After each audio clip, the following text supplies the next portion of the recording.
Prince Harry's life since he and Meghan stepped back from their roles as senior working royals has been anything but uneventful. While there have been a number of veiled jabs at the royal family ever since their departure, a royal historian has claimed that one moment in particular caused the late Queen to hit back at her grandson and his wife. In his book Battle of Brothers, author Robert Lacey wrote that the decision made by the Sussexes to commercialize under their own royal trademark prompted the Queen to put her foot down as the couple were acting without her permission. However, this isn't the only time the couple allegedly came to blows with the sovereign behind palace walls.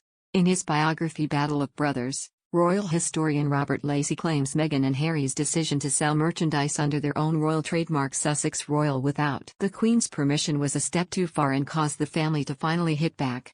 Members of the firm producing their own goods isn't a new concept, as King Charles sells various organic products in his Duchy Originals range, and royal residences up and down the country sell souvenirs for visitors. Despite this, the issue with Harry and Meghan arose as they failed to get consent from the late monarch before they announced their plan.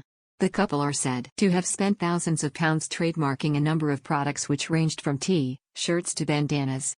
Lacey wrote, "Once again Harry had totally failed to consult the Queen about a major initiative affecting his royal work and image, and the image of the crown as a whole. The family finally hit back. Love the royals." Sign up for the Mirror's daily newsletter to get all the latest news on the Queen, Charles, Kate, Wills, Meghan, Harry and the rest of the firm. Click here to sign up.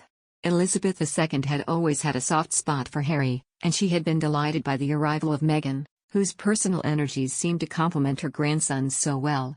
As head of the Commonwealth and reigning over an ever more multicultural society in Britain, the Queen had especially welcomed the exciting new dimension that a mixed-race recruit brought to the Windsor identity.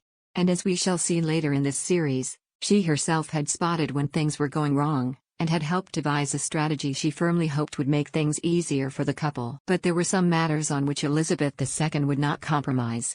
And chief among them was the authority of the Crown. By not disclosing their plans to market merchandise under their own royal trademark, Harry and Meghan had trespassed dangerously on that authority. To commercialize the Crown required the Crown's consent. And the Sussexes had not sought that. This was not the first time the late monarch was forced to speak with the couple about their behavior, as author Katie Nicholl recalled one tense exchange in her book The New Royals. She wrote that on one occasion in the run-up to Harry and Meghan's wedding, the bride, to-be, went to Windsor Castle for a menu tasting and clashed with one of the caterers over a dish which was supposed to be vegan. She got quite upset, saying that the dish was meant to be vegan and macrobiotic, when suddenly the Queen walked in and said, "Meghan, in this family we don't speak to people like that."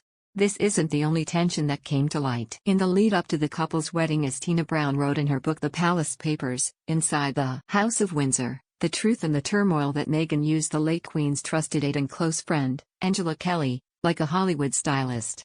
She writes, "Meghan did not, or could not, perceive the difference between the Queen's personal aide and a contract stylist at NBC Universal."